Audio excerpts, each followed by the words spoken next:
All right, good afternoon and welcome to Lichtsinn RV here in Forest City, Iowa, where we're in our all-new marketing studio and located only 1 mile north of the Winnebago, Itasca, and Winnebago Touring Coach division of Winnebago Industries right here in Forest City, Iowa. I want to welcome all of you to today's live monthly video webcast, where today's topic, as we do these every single month, we're going to go through the top 10 most commonly ordered accessories for your RV. And so what we actually did behind the scenes is we literally pulled reports out of our accounting system to say, hey, what are our guests actually ordering on their RVs? And so today we're going to work our way around the 10 most commonly ordered accessories for your new RV. Before we jump into that topic though, I just want to point out a couple of things, a couple of housekeeping items. Behind the scenes, I want to welcome Josh Dam. He is our Special Events and Marketing Director here at Lichtsinn RV. Also joining us today and is going to moderate all the chat questions is Casey Singlestead. She's our RV Sales Manager, where you've seen her on a lot of these live monthly video webcasts. And the other thing that we really want to encourage you to do is to chat your questions in live. If you look on the lower right-hand corner of your screen, you can log in. You actually don't have to assemble a login ID. You can actually just chat in your questions. It'll pre-assess a ID for you and chat in your questions live. And as we go through this webcast, we'll actually stop and cover those real time. So no question is an unfair question. We're fair game for anything. I've got a big old red target on my back, and you guys are welcome to ask us anything about accessories, what's happening at Winnebago Industries, what's happening here at Lichtsinn RV, really, or any topic in which we can add value to your RV lifestyle. Orientation, on how to operate your Winnebago View or Itasca Navion. And it was an educational orientation. It's what some dealerships do, and they do a walkthrough when you take delivery of your RV. If you look at any of our 5-star reviews on Google or any of our Facebook reviews, one thing that people really comment about their guest experience here at Lichtsinn RV is the fact that we literally take the time to go through a half-day class with them, one-on-one, with one of our RVIA certified technicians. We'll walk you through your coach, we'll show you what to do, we'll show you what not to do. We'll cover maintenance, we'll cover warranty, and that really serves a couple of purposes. One, it allows you to become thoroughly acquainted with the coach, but two, it also allows you to inspect the coach before you do your closing. So we actually did that as part of our live monthly video webcast 2 webcasts ago, and it had such resounding comments and value for our guests that we took the time to go through, polish it, put it in high definition video, and just this week we launched it in our video library. And I really encourage you to jump onto our video library on Lichtsinn.com. If you click under RV Lifestyle, you'll see that RV video library. There are hundreds of videos, well sorted between the classes of service, parts, or sales, or whatever you're looking for. You can search and find the right video for you. We also archive all of these live video monthly webcasts, and we have all of them stored directly in our video library on Lichtsinn.com. So be sure to check out that educational orientation video on how to operate your Sprinter. It's applicable for Winnebago Views, Itasca Navions, Winnebago Vias, and Itasca Rayos, and then within the Winnebago Touring Coach division, the Era product. So today we're going to cover the top 10 accessories that guests order for their RVs. I really encourage you to chat in all of your questions live, again in the lower right-hand corner of your box. And as those questions come in, we'll cover those live as we go. Okay, so these are in no particular order with respect to if they're more or less popular, but really what we thought we'd do is set these up in a good flow so that we can cover them by segment. We're actually standing atop right now of a 2016 Winnebago Vista 30T, and this coach is actually going to be delivered in 2 days to a guest in southern Iowa. And so this is a triple slide out model that we'll cover if you'd like to, but we're going to cover some components that are up on the roof, a couple of the components that this guest has already had us install for them. We're going to start out with satellite, and then we've also propped a few other items that have not yet been installed, but we're going to show you what they are, the value that they provide you, and of course the cost. So again, be sure to chat in questions live. We're going to start up front. One of the most popular videos that we have on our website is the RV Satellite 101 video. And it covers the 3 types of satellite technology. We also have a couple of actually archived live video webcasts, one of which we invited the folks from King Controls, which is a satellite manufacturer up in Minneapolis to walk us through the 3 types of satellite technology. Refreshing back to that video, there's really 3 different types of satellite that you can actually install on your coach. A lot of people, if they have towables or if they have touring coach B vans, they'll select a portable satellite, something that you can literally just plug in along your patio. It's probably the most cost-effective solution. You can still get high definition programming for Dish Network. Unfortunately, you cannot get high definition programming for DirecTV. They can range anywhere from $300 to $400, so the most cost-effective. Probably not the most convenient use, though. What this guest from Southern Iowa opted to install, this is a stationary automatic satellite. This is a mission stationary satellite that provides high definition for Dish Network. It will provide programming for DirecTV, but not in high definition. So they're a Dish Network subscriber. A lot of RVers will actually utilize Dish Network because they have a wonderful feature in which you can actually do pay-as-you-go. So you can turn it on or off no matter how little or how long you want to utilize it. There's no activation or deactivation fees. It used to be based out of a call center, and they have a kind of a skeleton crew now because so many people actually just flash it on or off online. So again, this is a stationary automatic. It's the mission model, installed, including labor, all of the accessories that come with it to provide dual LNB, and I'm going to have Josh come around here on the other side here in a second, runs about $1,740 installed. So again, this is the mission stationary, and Josh, if you come to the back side here, you can actually see Winnebago pre-wires a majority of their coaches for satellite technology. This Vista is pre-wired, and right below here, below the self-leveling silicone is where the pre-wire is. You can see limited intrusion on the roof, but we have included 2 different coaxial ports to it so that you can hook up 2 satellite receivers if you'd like. Ryan, we have someone wondering what your recommendation would be, DirecTV versus Dish Network. You know, that's a good question. We get that question a lot. Also, check out on our parts page on Lichtsinn.com, in which we developed, watch your step there, Josh, a interactive multimedia satellite antenna finder tool. And there's also a comparison of Dish Network versus DirecTV. And quite honestly, it just all comes down to programming. If you don't actually have some of the sports stations that you really want out of DirecTV, I'd really encourage you to go to Dish Network. And I'm actually a DirecTV subscriber because our family really enjoys the NFL Sunday Ticket.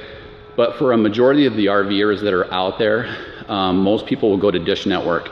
It's the most cost-effective solution in terms of install. You can get high definition programming with a wide array of satellite technology. The downside to DirecTV is there's literally only one satellite out there on the marketplace right now, which is the Winegard Traveler, that will bring in that full high definition lineup and that full channel lineup in high definition through satellite for your RV. So if a person selects DirecTV, can they still do a dome dish like the one that you're showing? You can still do a dome dish. The downside to it is you're not going to have any high definition programming. And with more and more of our TVs, they're all in high definition, especially with some of the technology that Winnebago has put in their commitment to HDMI cabling. You really want to take advantage of that high definition. The other downside to DirecTV with a dome like this is there are certain channels that only exist on that high definition satellite. So you could actually lose some programming as well. Okay, another Good question. Wondering how they watch the dish in the bedroom. Okay, so it depends a little bit on the floor plan and the model that you actually select from Winnebago Industries or any RV manufacturer. If the coach is actually pre-wired through digital cabling, HDMI cabling, like a lot of Winnebago products are, you can actually house that satellite receiver right up front. We have some unique technology that we can do with RF remotes that allow you to change those channels, and you can actually channel the inputs directly from the bedroom. If you have a coach that doesn't have that wiring run back to the rear bedroom, we do this a lot with our Sprinter products. We can actually run that HDMI cable from where that satellite receiver is located up front to the rear bedroom so that you don't miss out on that. We very simply use a digital HDMI splitter, and we can even run out to your patio, to your rear bedroom, or to wherever you want to actually house a TV for your RV lifestyle, and we can do that in pure high definition. Perfect. We're all caught up. Cool. Good questions. And again, that's what makes these webcasts so interactive, is the fact that we can communicate with you. No question is an unfair question, and again, that's what's made these things most value added. So this same model, and if you looked at it actually from the ground, you might not even know it. The same model is available in motion, which means literally as you travel down the road, it's going to track in high definition. The high definition version of it is only $100 higher. So some people will just automatically go to that because it's a little bit more efficient when you actually reach your resort or your campsite. You don't actually have to wait for it to bring in the programming lineup. So again, about $1,740 for this installed, including all of the labor, all of the materials, and again, that stationary automatic, and the in-motion version adds about $100. So this is the Mission product. Again, it's available in stationary automatic or in motion. That Mission product is the road trip version from Winegard, which is a company that's based here in Iowa down in Burlington. We had a guest wondering in terms of signal, if there's a difference between a stationary automatic and in motion. You know, not necessarily between stationary automatic and in motion. Obviously, if you encounter some terrain where you've got large cities, large mountains, it's possible that you could actually block some of that with respect to in motion. Very limited in nature. A lot of the stationary automatics that we used to use up until the Winegard Traveler came into play did have some wind issues if they were not in a dome version.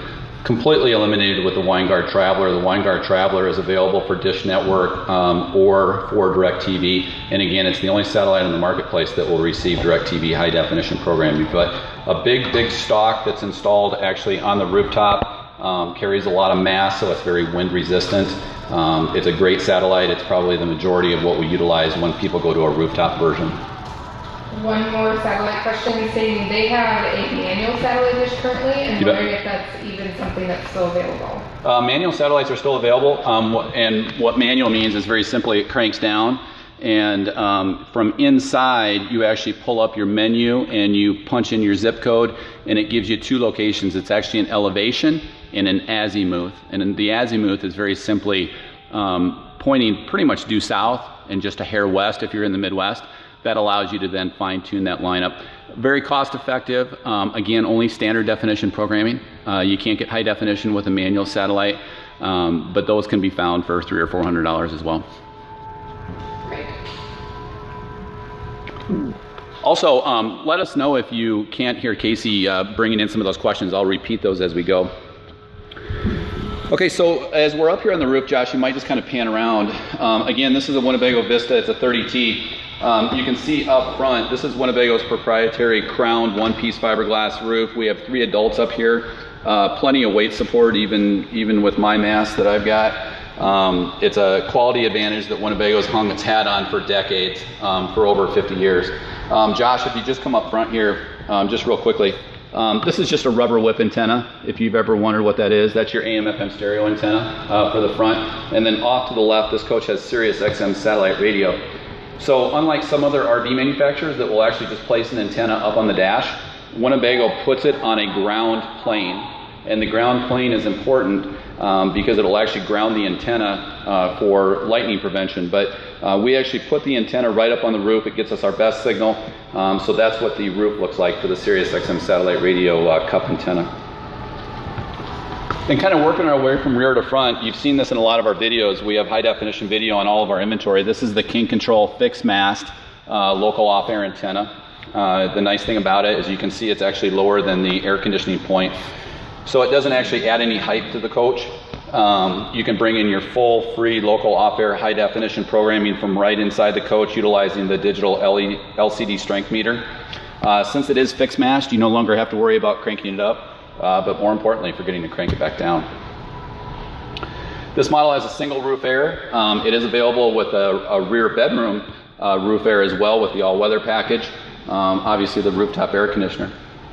So as we transition now to our second category, and this is a very common accessory that guests will have us install on their RV. These are powered ventilator fan covers. And the company that we utilize is kind of the stalwart in the industry. It's Air Excel is the manufacturer, but these are commonly referred to as Maxx air covers. So really the goal to it is to allow this powered ventilator fan to remain open in transit as you travel down the road, but also as you depart from the RV, you never have to worry about wind, rain, or anything coming into those powered ventilator fan areas. And this can be utilized for a powered ventilator fan or just for a vent lid. This actually happens to be over the galley area. And so this is the front powered ventilator fan. This accessory, this is actually the newest version of the fan mate. And we kind of have these set up in best, good, and better. So these are all three versions that we have that we're going to walk you through. We'll cover kind of what the benefit is right up here with this first one, and then we'll work our way to the rear just to show you the differences. This is the fan mate. The fan mate version provides the most amount of air circulation to the rear. They're always installed like this, obviously, for in transit. The advantage to these first two that we're going to cover is they're actually hinged. And so when we install these on the hinge, and you have this installed to your coach, you can slide this over, open the lid, and clean the screen. So that's really the advantage to these first two that we're going to talk about. This is the newest version of the fan mate. Pretty common. This is actually an opaque black. The other two that we're going to show you here in a minute are smoke colored, so they will allow some light to come through.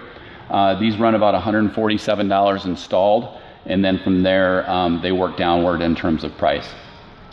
Ron, there's someone wondering if the black color of that cover will affect temperature. You know, it won't necessarily affect temperature. Some people actually prefer this because if they boondock in certain areas where there's security lighting, this can provide some privacy without having to stick the cushion up in the powered ventilator fan like you see some folks do. It can provide actually some penetration block of that lighting coming in, especially during the daytime. Some people don't prefer that, so they'll go to a smoke colored. It doesn't actually drive any heat. If you do a lot of winter camping, some people would argue that you'd want something a little bit darker for the snow melt off, but as you can see today, it's a beautiful fall day here in Iowa, and we're in the middle of November approaching Thanksgiving, and we're all in shorts, so we're pretty spoiled right now. Really not going to drive a whole lot of heat. However, it will provide some opaqueness in terms of light blocking. Another question, wondering if they should have any concerns about potential leaking with the installation of Maxx air covers? Yep, good point. And actually, for the most part, when we install these, depending upon the type of powered ventilator fan that we install it in, we actually don't penetrate the roof. We actually go into the side of the powered ventilator fan, and the nice thing about that is there is no opportunity for penetration, because even that spot in which we screw it into the side of the powered ventilator fan is actually protected by the powered ventilator fan cover itself.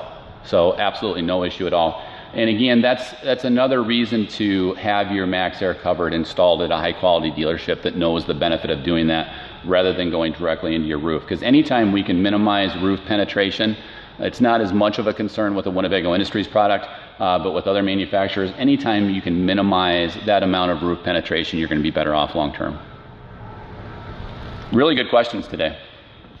Okay, so we'll work our way back, and these we can actually move through fairly quickly. This is kind of the better version. This is the Maxx Air 2 cover.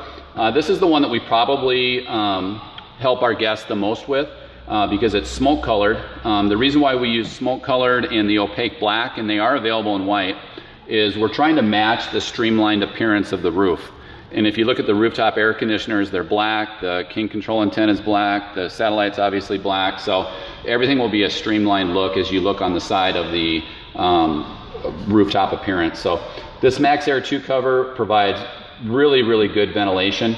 It's also hinged, so that when we install it, you can just slide it over and still clean out your screen.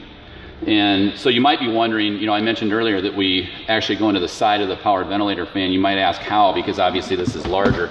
There are mounting brackets that attach to this hinge that allow us to go into the side of the powered ventilator fan. This Maxx Air 2 color cover is available in the smoke color or in the white.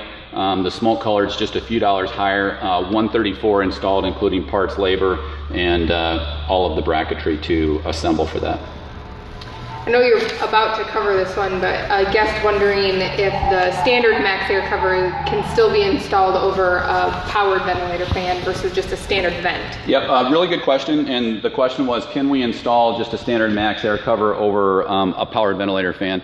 Winnebago in general utilizes two different types of powered ventilator fans, a standard 12 volt and then also the powered and insulated from Fantastic Industries. For many, many years, if you look at actually the literature, Maxx Air through Air Excel. They actually recommend the Maxx Air 2 or the Fan Mate. We've been utilizing these for years without any risk of minimizing that air circulation. The only potential downside to this, you'll notice the Maxx Air 2 is slightly larger. You can't raise your vent all the way up when you're utilizing a standard Maxx Air cover. There's not a big difference in price. This also eliminates that hinge, so you can't slide this over to the side and clean out your screen. So we don't do as many of these, especially given the fact that the cost is only a few dollars different, because obviously the labor is the same. So not quite as popular, but we do still offer them. This is the standard Maxx Air cover, runs $125 installed. But they still work very, very adequate, and we've utilized them for years. Okay, good questions, wonderful questions, and thank you for that. Hopefully we're adding some value to your RV lifestyle. So that was the second category, powered ventilator fans. And Josh, you might want to watch yourself as you step back, but we're going to jump over and cover solar. And this also was a dedicated webcast that we did in terms of what solar is and what its benefits are. Keep in mind that if you have a coach that's a Winnebago Industries coach and it was built after 2000 and it's kind of in that adventure Sun Cruiser all the way up, it had solar on it.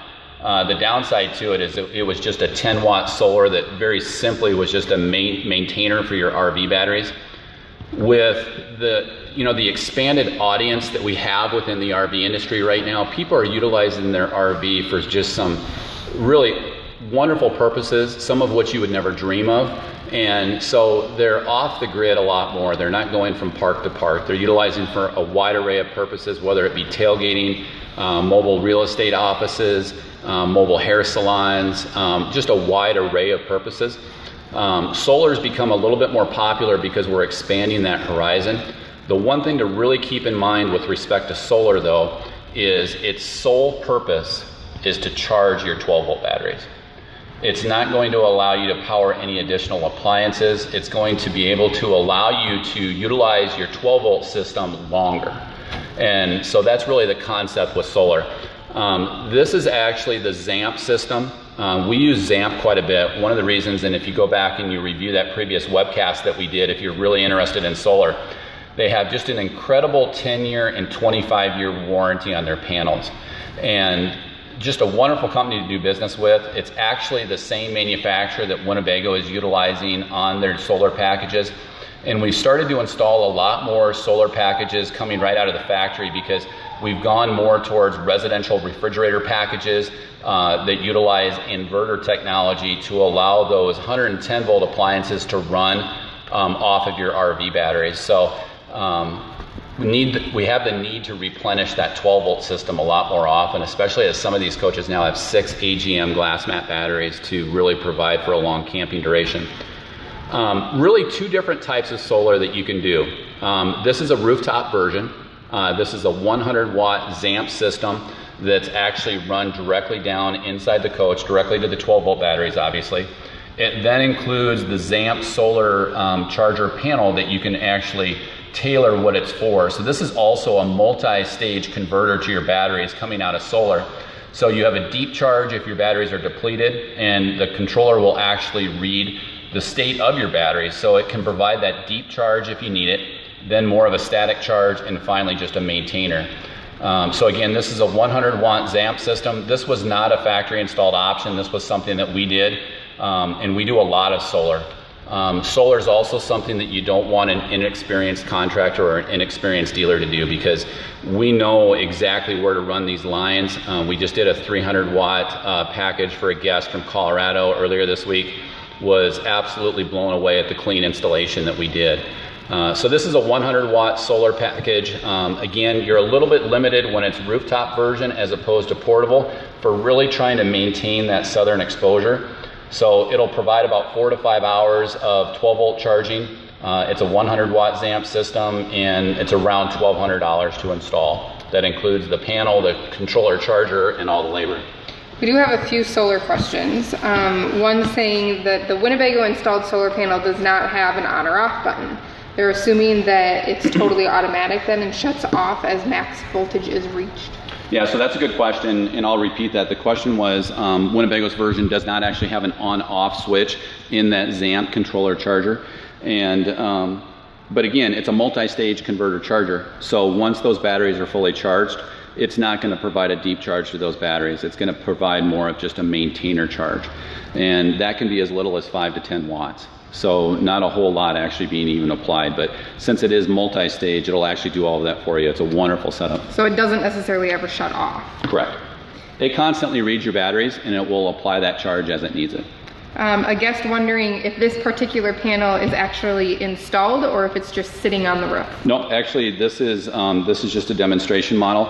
It's the exact same location that we place it in, but it was not installed on this coach. Like I said earlier, the vehicle that we did 2 days ago, it actually had 3 of these. So it was a 35F floor plan. It was a Vista stacked in series, and it provided a 300 watt total charge.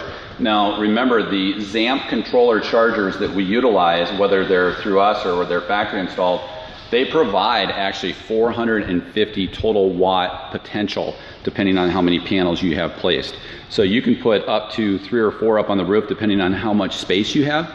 And then you can also add one down towards the patio if you really want to provide that direct southern sunlight exposure. So a follow-up question to that, wondering what would look differently if it was actually installed, if there's wires that are exposed or sealant or what's involved?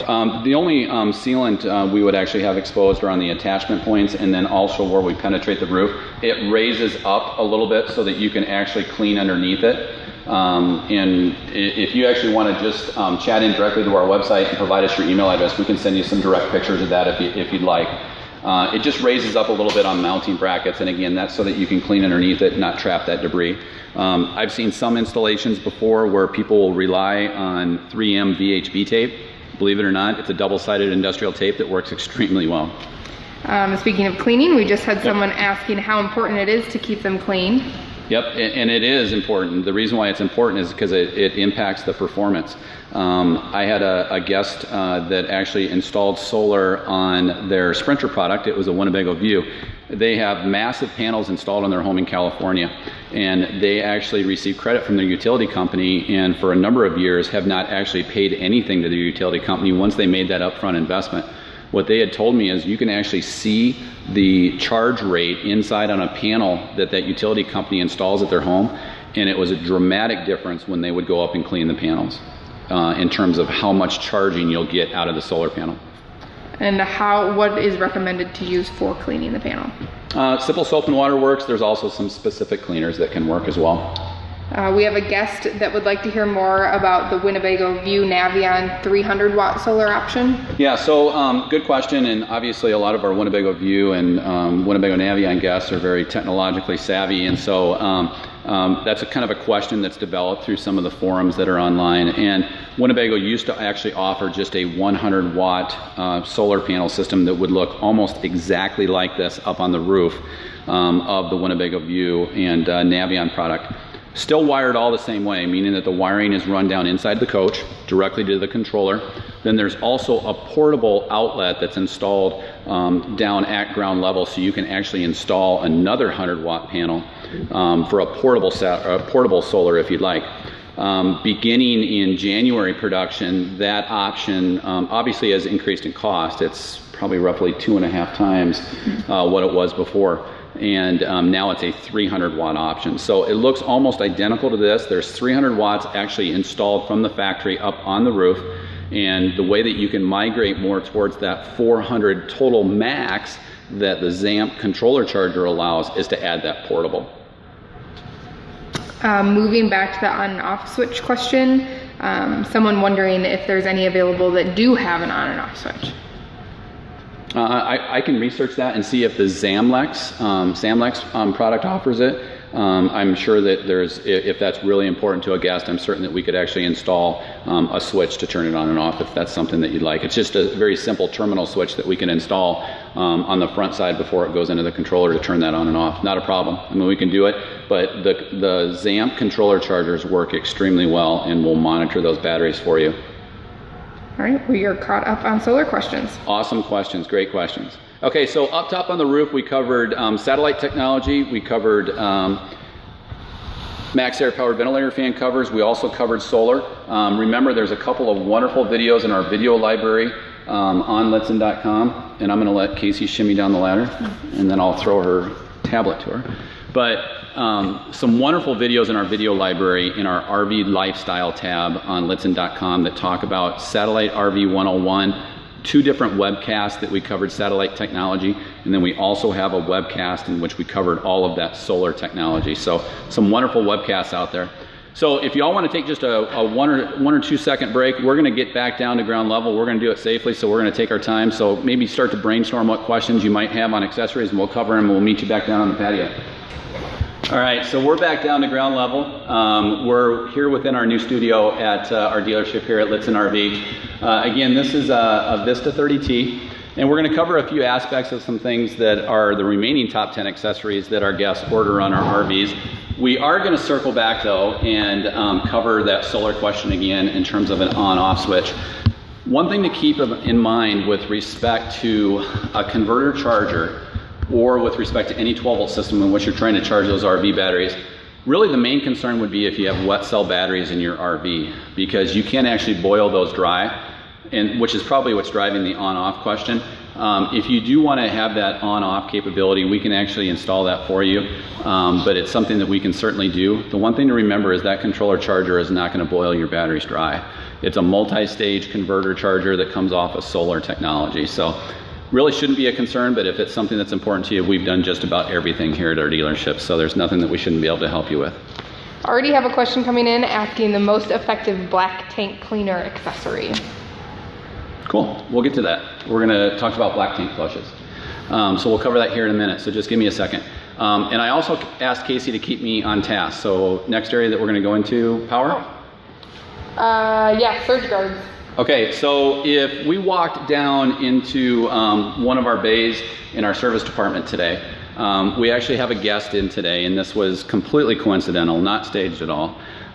We actually have a guest that's in today, and their service need is to completely renovate and restore a majority of their 110 volt appliances and their electrical system, because they had a contractor back home install a power box at their home. And the contractor looked at it, said, hey, this outlet kind of looks like a washer dryer. I'm going to go ahead and install it that way. But installed it as a 220 volt outlet as opposed to a 110 volt outlet.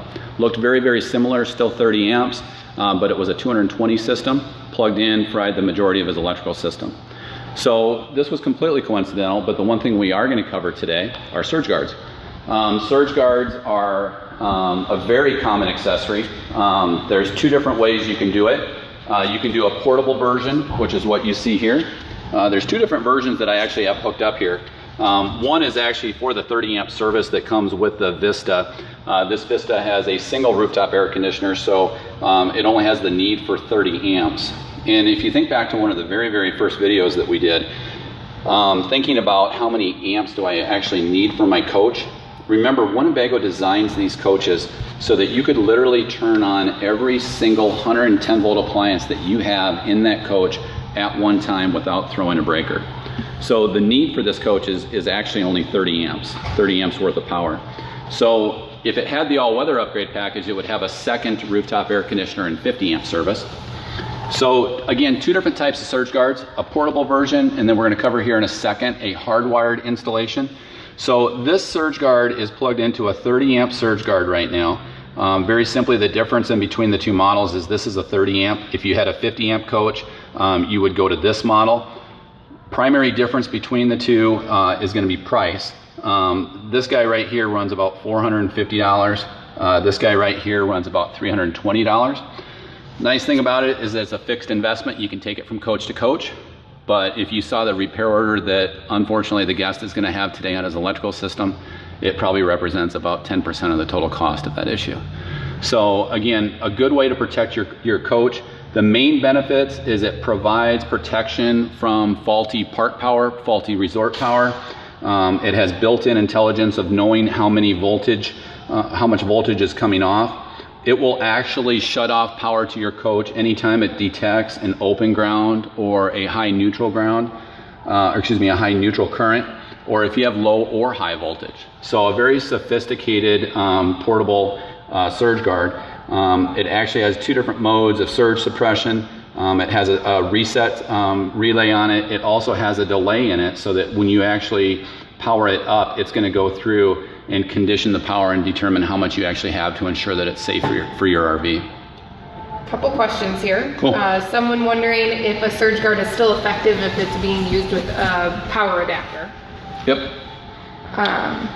And then another question wondering if a surge guard is required in a 2015 Journey 36M.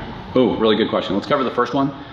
You can utilize this with adapters. And so I'm going to fast forward to the next adapter, and then I'm going to come back and answer that Journey question.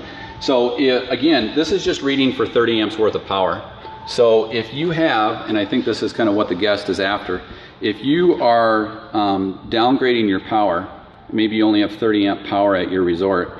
If you're going to downgrade from 50 amp to 30 amp, again, you'd have to have a 30 amp portable surge guard, but you very simply install it the exact same way. I haven't seen a 15 or a 20 amp surge guard protector. I'm sure they make them. One way that you can circumvent that entire equation is to install a hardwired, which we're going to cover here in a second. But again, these portable surge guards will work if you use the power adapter, but more relevantly, you'll probably want to use a hardwired if you know you're going to be toggling from different power levels, because obviously the 50 amp wouldn't necessarily work. You'd actually have to utilize another adapter beyond that. So the next question that came was on the Winnebago Journey and wanting to know if one is required. And it's a good idea to have a surge guard. I'm guessing the question actually is whether or not it's pre-installed on their coach. Probably. And I'm 99.9% positive that it does have it. However, before you take that to the bank and hold me harmful, maybe just chat in your email address or shoot us a note and I'll confirm that. I think that's actually the case because of the fact that that has the residential model in it, and so we actually use the 2800 watt pure sine wave inverter, and it's a more sophisticated coach. Another person wondering if there's a way to protect from theft with surge guards. Good question. And these, either one of these surge guards actually have a locking clasp that you can buy. It's a very inexpensive accessory that you can add to the accessory. And it's just a locking clasp that allows it to not be removed from the power cord. So yeah, I mean, you can utilize that locking clasp without issue at all. So while we're here, Josh, if it's okay with all of you out there, we're just going to cover some of the power adapters. And really the goal here is basically to adapt your RV to wherever you're going to utilize the coach or the towable. And a lot of people, because we're utilizing the RVs for so many arrays of purposes, unfortunately in my house I actually use it as my in-law suite, but kind of gets them out of the house. But the nice thing about that is you can actually use it. They're not tuning in. They may be, but that's okay. They love it. They thought it was fun to begin with, but now they understand the purpose. So a lot of people will actually install another outlet in their garage right outside their home. It may only be 30 amp. If you do it, you're going to do it right, and you have a 50 amp coach, go ahead and do it to 50 amp. It really doesn't run a lot of additional money, because if you think about it, you're still maintaining 110 volt current out to that location. But if you have to downgrade, this is if you had a 50 amp coach and you wanted to downgrade to 30 amp service, you'd buy this guy right here. Very inexpensive. They're only $20. If you ever see these in stores and you're trying to figure out why one pigtail is shorter than the other, the reason why we make different lengths is because if you know you're always going to certain locations that have larger style boxes, it gives you a little bit more slack to get down below the lid for weather protection. So again, that's a 50 to 30, really inexpensive. They're only about 20 bucks. This is a way to kind of fast forward that entire process. Believe it or not, this power adapter takes you all the way down from 50 amp to 15 or 20. We do actually sell quite a few of these. The reason being, a lot of people will utilize these as just trickle chargers in their home, and they haven't installed a 30 amp outlet. If you're very simply going to go to 30 amp, then down to 15, you can also just add a little $4 guy to this one. So this is going to accomplish the same purpose, going from 50 all the way down to 15 or 20. The difference between the 15 and 20 very simply is 5 more amps worth of stuff that you can power in your coach. You can tell by looking at the outlet if it's kind of winking at you and it has that horizontal line going through one of the prongs. This will be a 15 or a 20 amp. There's someone stating that they have a 50 amp coach, they've been at a resort before, and seen someone who also has 50 amp that looks like they have pigtails of 230 amp adapters. Yeah, so we also offer that kind of adapter. I didn't grab one, but if you often go to a resort that doesn't offer 50 amp service, but yet they offer 230 amp poles and your coach is 50 amp, you can actually pick up one of those legs with the pigtail adapter that Casey and this guest is referring to and gain 50 amp power to your coach. So really, again, the concept is your RV is 50 amp, your location doesn't offer 50 amp, but they do offer you 230 amp poles, if that makes sense. That's a really good question.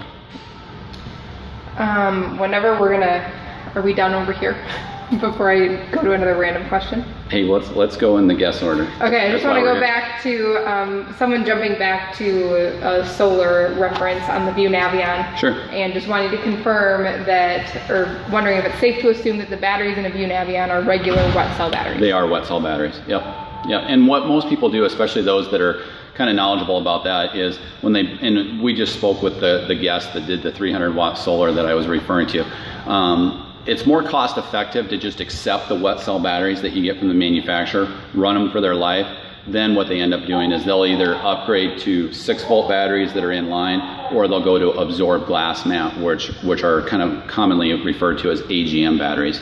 There is kind of a trend, although they're still very, very expensive, and not all of our solar controllers are geared towards them, but you are starting to now see some lithium ion batteries come into the marketplace. But you got to be careful about that, because you want to make certain that your converter charger that charges your RV batteries from inside the coach is compliant with that it can actually do it. And if you have solar, that the controller will actually read a lithium ion battery. But again, it's kind of fairly new. We've seen a lot of them in household tools, because they're very, very long life. They don't actually, if they're just sitting out in the middle of nowhere, they don't deplete. We use a lot of lithium ion tools here in our dealership, and they're outstanding batteries, but they're just kind of starting to come into the marketplace within the RV industry. Good so far? Yep. All right, cool. We're going to slide over to the utility compartment again in this Vista. So this actually is a hardwired surge guard. And so kind of the benefit to it is that you never have to mess with it, because literally it's wired directly into your system.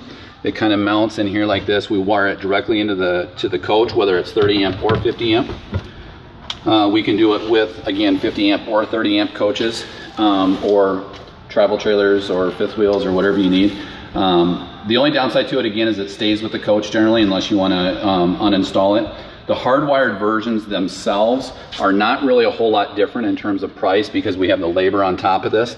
But installed, a 30 amp hardwired surge guard runs about $460, and the 50 amp version runs about $580. So again, that does alleviate the guest question that they chatted in earlier as to whether or not you can utilize them with adapters, because literally this is conditioning all 30 or 50 amps to the coach, and you never have to worry about the pole. So we have someone stating the spot where their cord comes into their coach is pretty small. Yep. And wondering if that has to be installed in that same location, or if it can be put somewhere else. It can be put somewhere else. Generally though, we want to stay fairly close to the compartment. Otherwise we could have some, labor costs that might not make it cost beneficial. But we've installed these in Views, Navions. Haven't installed them in a B-van to my knowledge. Remember, that's a detachable power cord. But we can get these in some pretty tight spaces. And our guys do a phenomenal job of keeping this clean installation. When we installed a surge guard in that same coach I was referring to earlier. We had tucked it behind because there's no management to it, but yet we gain full access to the bay that is provided. So again, surge guards, we can do portable, we can do hardwired. The cost is not significantly different.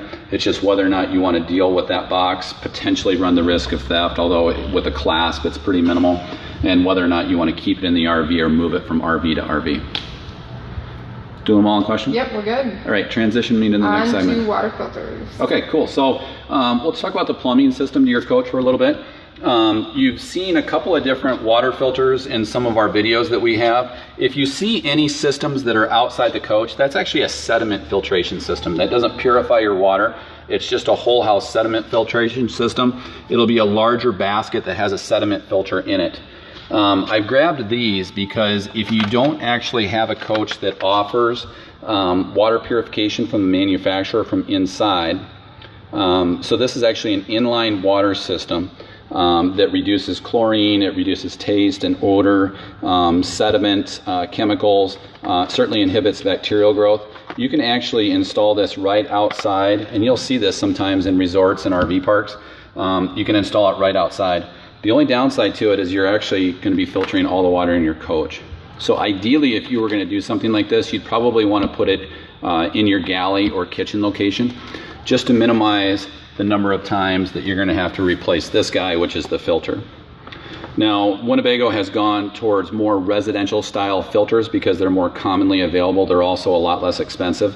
This inline system that if you wanted to install outside the coach, or if you wanted to have us inline install it inside your galley, is pretty affordable. This is only 40 bucks. The filter itself is 40 bucks. So, and this actually isn't the filter for this model, but this is the filter that goes with a Winnebago Industries coach for some of our smaller RVs. So a couple of different ways you can do it. You can do it outside the coach, or ideally you'd want to do it inside the galley so that you're not constantly replacing that filter, because if you're filtering all of the water in your coach, you're going to go through filters a lot more often. I guess wondering if there's a good way of knowing whether or not their filter needs to be replaced. Just a visual inspection, or? Visual works. Time is probably, if you look at your refrigerator at home, I think they recommend, unless you have exorbitant water usage, anywhere from 6 months to a year, although a lot of the newer refrigerators actually have a sensor on them. A lot of times what that's being driven by is just very simply either time or water pressure that's going through it. So it's just kind of a rule of thumb. There's not a precise method unless you actually have a sensor on your appliance. Okay, good on questions there. Okay, so we talked about water filters, water purification, sediment filters. This is probably one of the most inexpensive accessories that we offer. There's two different versions of it. This is very simply a water pressure regulator. They're very inexpensive. They run anywhere from $10 to $20. They're actually brass fitted. The difference between these two versions is this actually has a cap on it so you can stow it. You're going to see the same thing when we get to sewer hoses here in a second. So this one has a cap on both sides. It's a brass fitting.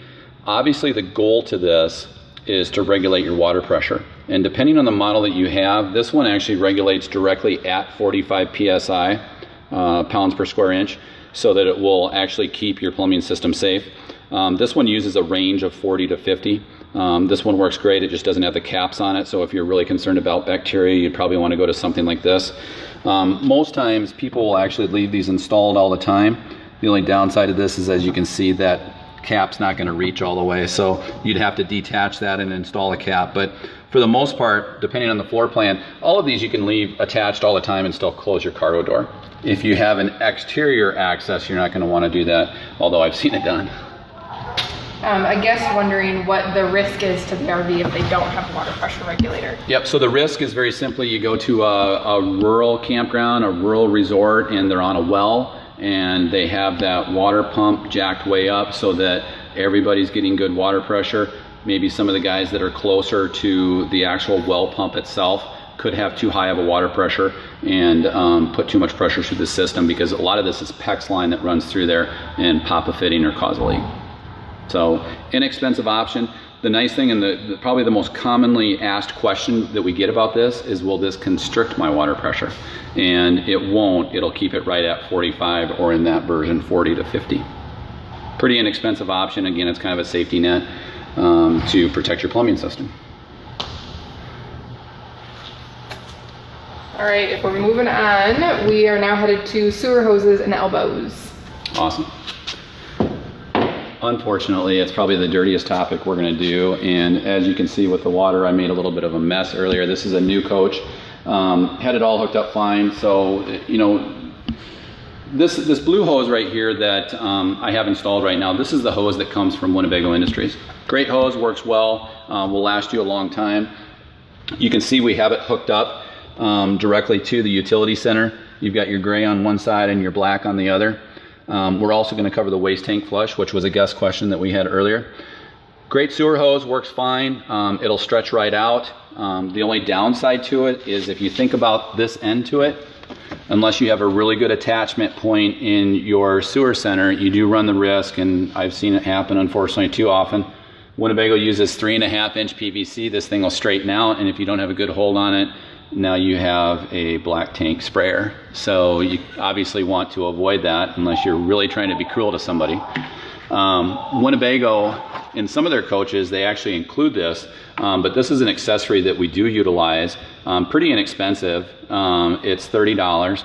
This basically allows you to cap off your line, but what it also allows you to do is turn a two-person dumping job into one.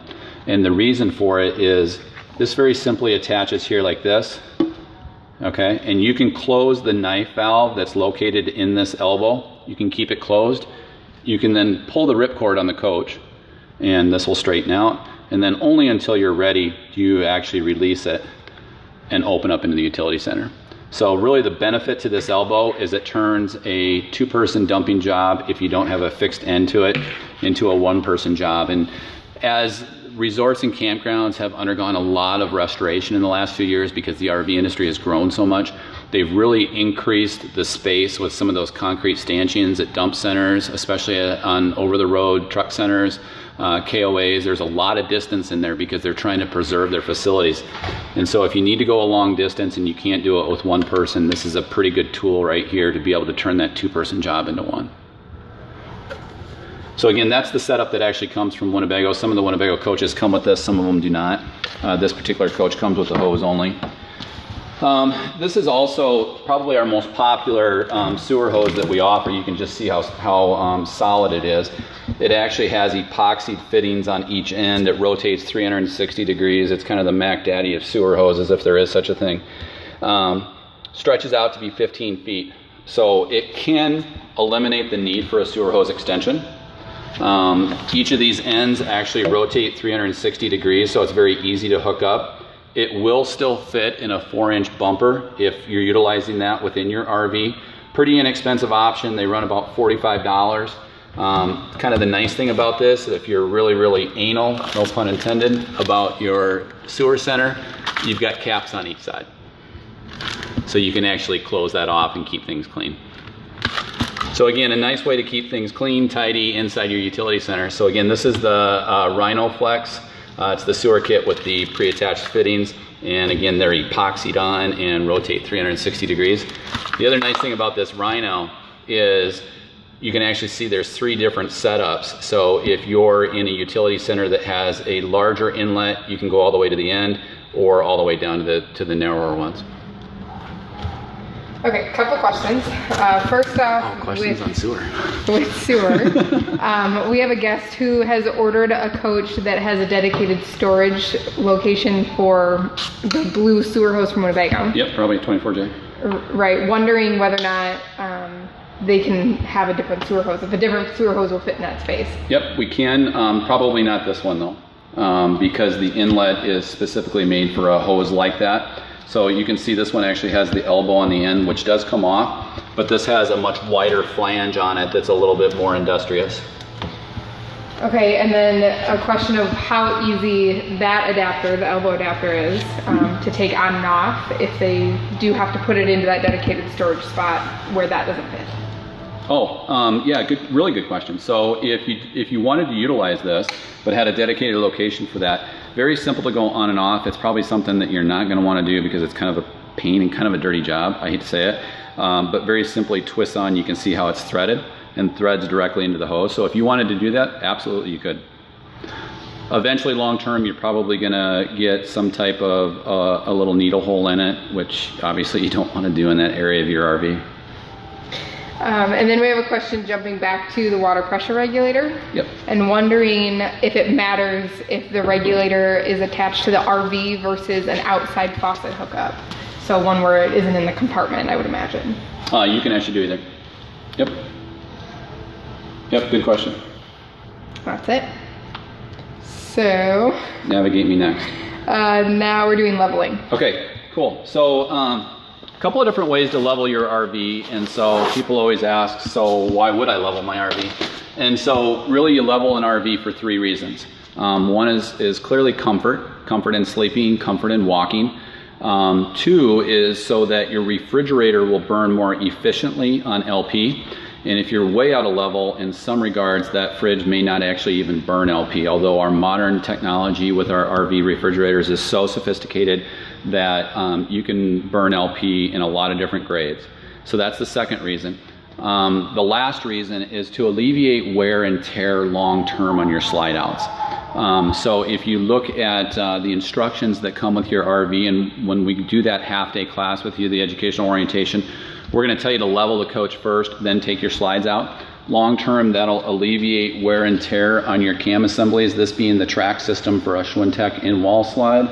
Doesn't matter what type of slide rim system you have, or whether it's Power Gear, Schwintek, or HWH, you always want to try to have that RV as level as possible before you take that slide out. At virtually any grade you can take that slide out, but long-term it'll minimize wear and tear. So a couple of different ways to do it. Most of our Class A gas coaches, well in fact almost all of our Class A gas coaches actually have built-in automatic hydraulic leveling jacks. And you've probably seen this in some of our videos. You can actually see them coming down underneath. They always run in pairs. Winnebago utilizes Lippert, Power Gear, and HWH depending upon the model. Our Winnebago Via and Rayo products do not have built-in levelers, although we can help you with that. So again, that's kind of the best version to use, which are automatic hydraulic leveling jacks. You get into your coach, you very simply push one button and you can self-level in about 20 seconds. If your coach doesn't have that, we have a wonderful partnership that you've probably read about on the internet.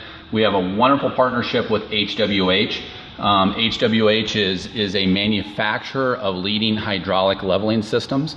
They're actually based here in Iowa, in Moscow, Iowa, which is about 3 hours away from our dealership. We have a wonderful relationship with them, and for any guest, regardless of whether or not you purchased from us, if you're a transient guest, we'll absolutely help you. We can offer you a nice savings if you actually have the factory install your HWH jacks, and a lot of our guests have done that. We probably install them on roughly about 15% of our RVs that don't offer hydraulic leveling jacks from the factory. We have a wonderful relationship with HWH, and most importantly, they're factory installed. There's also some nice considerations you can do in terms of location and customizing where you want that jack pad. Leveling question. Cool. Saying, I've seen pads for the lever jacks. Are they as effective versus boards? You know what? A lot of our RVers will very simply utilize green treated 2x6s. They work great. They're very, very inexpensive. You want to try to go to the green treated version if you can, because obviously they're going to pull up moisture out of the soil or out of the gravel, and so eventually they're going to split. They work great. If you want to utilize some type of a leveling pad, it would look very similar to this, Josh. Very similar to this. This is actually a Lynx leveler kit. So if you don't have automatic hydraulic leveling jacks, you'll see these in resorts and campgrounds. You may have a bubble level that can be located on the outside of the coach or inside the coach. This particular package includes a bag and 10 different, we kind of call these the Lego blocks. You determine how many of those you need, and you very simply drive right up and over them. And when these are actually installed, they interlock into each other, and you can level your coach that way. Doesn't provide any stability control when you're walking around the coach, but it does provide leveling. A box of 10 of these with the bag is pretty inexpensive. They're about $50. So really effectiveness is no difference between those and boards. Really probably the biggest difference and benefit is storage. Yeah, absolutely. These are clean. They're not real dirty. They're very easy to clean. You can see the way they're perforated. 2x6 blocks, if you're utilizing them over soil or gravel or dirt, they're going to retain a lot of that. You can rinse these off with your outside shower, very easy to use.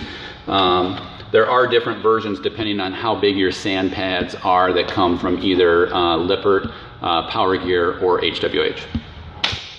So a couple of different ways to level your coach. The other nice thing about those HWH jacks, if they're automatic hydraulic, and we do a lot of these on our Sprinter products, the Winnebago Views, Itasca Navions, Vias and Rayos, is they also provide stability control. Another person wondering if the Lynx levelers can be used underneath leveling jacks when you're on softer ground. Yep, they can, so long as the sand pad still maintains the size that you need, because you don't want to crush them. A lot of our sand pads are pretty substantial, so there are different versions of those, and you're not going to need to stack those up like the levelers, like the Lynx levelers. You're just providing them for stability. So they make a slightly larger version, and obviously you're only going to need 4 of those. Someone else wondering, would adjustable or removable jack stands help with stability? Yes, and the guess there is probably referring to a scissor style manual crankdown, or potentially an electric stabilizer like you see on some of our towables. And we've done a few of those installations on Sprinter products and smaller Class Cs. The only thing to keep in mind is it's kind of the opposite of this. It's going to provide stability but not leveling, because if you look at any of those controls in the towable industry, whether they're manual or if they're electric, they specifically state on them not to be utilized for leveling. So they're not designed to pick the box up off the coach. They're also not designed to pick the coach up itself if you were ever to have a flat. That's another nice thing about an automatic hydraulic leveling jack, is that heaven forbid if you ever have a flat, you can actually bring that wheel right up off the ground. Cool. Okay, so we're going to transition now, hopefully, if I'm right, Casey, to tire pressure monitoring. Yep.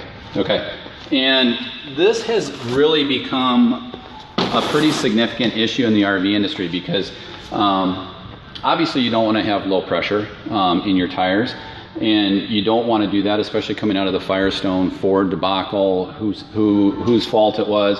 You want to maintain constant PSI in your tires for a couple of different reasons.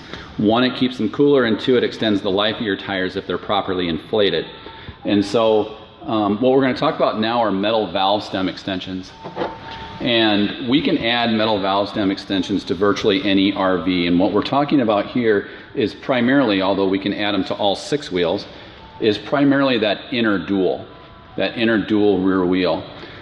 This particular coach is an 18,000 pound gross vehicle weight rating chassis. So it actually comes standard with factory installed metal valve stem extensions.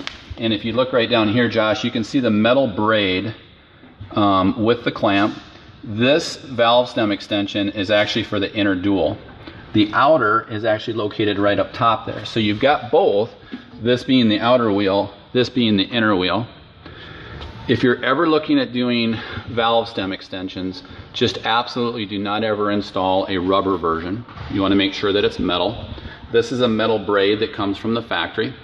If you have a Sprinter-based product, we do a lot of these in our dealership. This is a valve stem extension that literally goes from the inner to the outer wheel. This particular version on the Class A gas coach utilizes a metal braid with a hanger, which works fine. You can see I've pre-installed the tire pressure monitoring sensor. This actually sends a sensor to the accessory that I'm going to show you here in a moment. But if you have this factory installed, obviously there's no need for this type of a metal valve stem extension. But we do a lot of these on our Sprinter products, and on the Ford coaches that are in excess of 18,000 pounds, Winnebago is now starting to offer this as a factory installed accessory that you'll see on virtually anything ordered now that it's available. But it's a metal valve stem extension that goes through the steel inner wheel to the aluminum outer wheel, and actually uses a bushing that I'll show you here in a second. So really the benefit to these that are metal is they're not going to leak. When we install this type, this is actually a Borg stem. So if you spend a lot of time on the internet forums, this is a Borg metal valve stem. We actually break the bead on the tire and replace the rubber valve with a metal valve. So we break the bead down, we replace the valve with metal, run it through the outer tire, and include a rubber bushing. And Josh, pardon my reach. So you'll notice on this, it's actually hung on a hanger right here with the metal braid. So if you picture a Sprinter wheel, you'll have a slightly smaller wheel. And when this extension comes through, we actually utilize a rubber bushing inside that hole to prevent that metal valve stem from flapping around in transit. So these are kind of the premier metal valve stem extensions. Again, these are the Borg stems that are available for Class C's, Sprinters, ProMasters. Actually, a ProMaster wouldn't need it because it doesn't have dual rear wheels. But a really good accessory. We do a lot of these on Sprinter products. So I'll step over here, Josh. So this is the kit that comes with the metal valve stem extensions. Pretty affordable depending upon which style you need, because there are different styles as to whether or not you have a chrome wheel or a steel wheel on the outside. These run anywhere from about $72 to $120 depending on which model you need. So again, that's a valve stem extension. The primary reason is to check the tire pressure in your inner rear duals. So we're all kind of wired in a society now where if you don't have to check it, you don't want to, because it's one more thing to do. This little guy right here is a tire pressure monitoring system. Okay, so much like you might have in your light duty passenger car or passenger truck, you'll actually have a built-in tire pressure monitoring system right directly into the cluster of your car, trucks, sedan, SUV. You'll actually have low pressure lights that come on, or you may be actually able to dial in and see what your tire pressure is on any of your four wheels. In the RV industry, we don't offer a tire pressure monitoring system from the factory, with the exception of the ProMaster products, which actually offer it from the ProMaster manufacturer itself through Dodge Ram. So what this accessory is, and we've been utilizing these for years, and there's a couple of different versions out there, whether it's Pressure Pro or this happens to be the Tire Minder system. This is about a $446 accessory. It acts much like another smart device that plugs into the 12-volt system right up front inside your cluster. It includes 6 wireless sensors that screw onto your valve stem extension and send the signal real time to the LCD panel that can be mounted up front. The other advantage to it is that you can set parameters so that if the tire pressure drops or increases by a certain amount of PSI, you'll get an alert. And so again, really the goal there is to try to maintain constant PSI. And if you want to spend the $400 for a tire pressure monitoring system, you'll always know what your rear inner duals are. And so then it's kind of a moot point as to whether or not you're actually ever going to check it, because you're only going to check it when you need to. So again, that takes the place of what would be a tire pressure monitoring system that might be in your light duty passenger car, truck, sedan, SUV. The other nice thing about this system is it's expandable to your dinghy vehicle, to your towed vehicle. So if you want to maintain, and then you can take it from vehicle to vehicle. So if you're traveling down the road with your car in tow, you can get the tire pressure on your dinghy towed vehicle. And once you reach your destination and you're jumping around, from site to site in your crossover, your SUV, your car, you can actually take that with you and constantly get your tire pressure monitoring on your towed vehicle. A question back to the valve stem extension. Sure. Stating that with the stem in the outer wheel being facing in the opposite direction, if they need a flexible extender or a different type of... So on the outer wheel? Right. So the outer wheel, if you want to look real closely here, Josh, is right here, and it's actually facing the inner wheel. Okay, so this is the valve stem right inside here for the outer wheel, and it's facing that way. And you probably won't be able to see it with the flash, but it's basically sitting like this. And so what you're going to need is a double-sided chuck or a double-sided tire pressure gauge to add air to that wheel. Basically, it looks like a normal pressure gauge, but not only does it have the inlet up top, it has it behind, so you can just pull it behind. Some of our metal valve stem extensions that we do on the Sprinters lines, we actually have one that appears to be bent, but it's actually factory manufactured that way and will bend around so you can just go straight on. But again, that's to add tire pressure if you need to, or to remove it obviously. But really the best way to go is with a tire pressure monitoring system so that you get real-time readouts.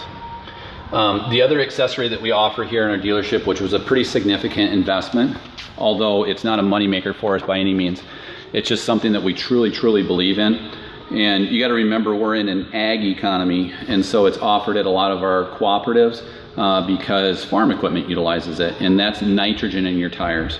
It's a very inexpensive accessory. We do tow vehicles for $40. We actually do RVs for $94. And we actually remove the oxygenated air, the air that we breathe, out of your tires. So it removes any of that moisture content and allows you to have anywhere from 97 to 100% pure nitrogen in your tires. And so the logic goes like this. If you've ever been in an aircraft, the air that's inside that landing gear is pure nitrogen. If you've ever seen a NASCAR race or an IndyCar race, all of those wheels that go onto those vehicles are filled with nitrogen. And the reason for it is it provides two benefits. Nitrogen doesn't compress and expand like oxygenated air, so it doesn't vary your pounds per square inch or your PSI. So it maintains constant tire pressure, which will provide you better fuel economy. It will provide you better fuel economy. It'll also minimize the wear and tear on your tires, so it'll increase the life of your tires. Lastly, it'll actually keep your tires cool because it doesn't heat up like oxygenated air. Kind of the testament to it is if you ever drive around and you see ag equipment, you probably wonder how do they make it out of wintertime when the temperature drops and those wheels are actually right down on the rims. They have nitrogen in the tires. We utilize it in all of our courtesy vehicles. It's not a moneymaker for us by any means. It's just something that we truly, truly believe in. I have a couple of ATVs that I store down in my shed. It gets very cold in Iowa during the wintertime. Anytime I go out there, I haven't added tire pressure to those ATVs in years. So it maintains that constant PSI. It'll be a safer product for you. It'll increase the life of your tires and it'll provide better fuel economy. A couple more questions. Someone wondering what happens if they get a flat and have nitro in their tires? Yep, really good question. We get that question a lot. And we utilize a company called Nitrofill, and Nitrofill was a merger of Nitrofill and Purigen. It's the manufacturer that supports Jeff Gordon Racing. It's the premier nitrogen vendor in North America, and when you actually have us purge your tires with that manufacturer, you'll get a little card, and you can take that card to any of the Nitrofill dealers throughout the United States, and they can purge that for you at no charge. However, if you're in a pinch where somebody is not a Nitrofill dealer and you do need to add some tire pressure, you can absolutely add oxygenated air to a tire that's filled with nitrogen. All that's going to do is it's going to dilute that nitrogen content. So instead of being at 97 to 100, you may drop down to 80 to 90. If you ever bring it back into our dealership for service, we'll purge the tires for you, no charge at any point in time. It's just something we truly believe in. Following up to that, someone wondering how they would find those dealers, if there's a website that tells them. You bet.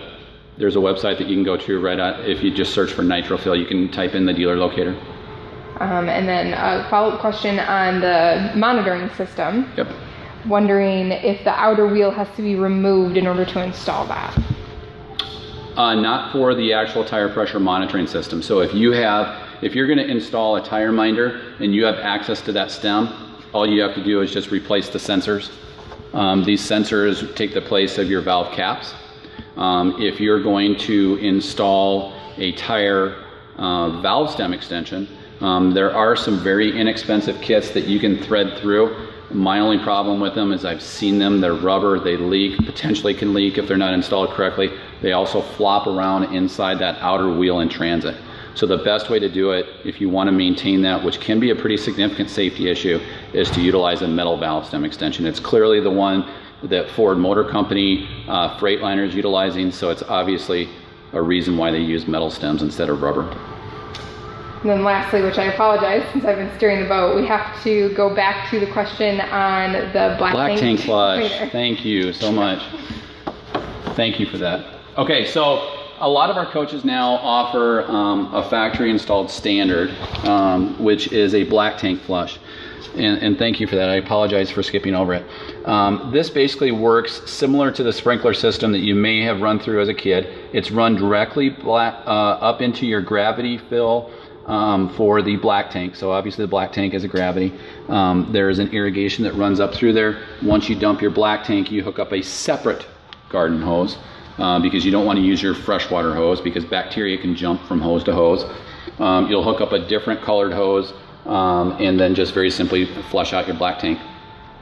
If you don't have that capability, or if you don't have the physical proximity to clean out your black tank with that, there's also an accessory that's very inexpensive that takes the replacement of your sewer hose attachment right here that actually does have a hose hookup to it. It's called a Simple Saver, but it's a black tank flush that you can hook up to your hose. So if you don't have the capability of going directly into your black tank, although a lot of our coaches now have this, you can actually hook it up directly through your sewer hose. It's probably the most cost-effective way, but it's most often used when we don't have the capability of going directly up into your black tank. And speaking back to those hoses, I know a lot of you are experienced RVers, but if you don't understand that concept, the reason why you see white garden hoses that are actually utilized in RV accessory stores, it's because those are the freshwater hoses that are laying out on the ground that connect your water hookup to your RV.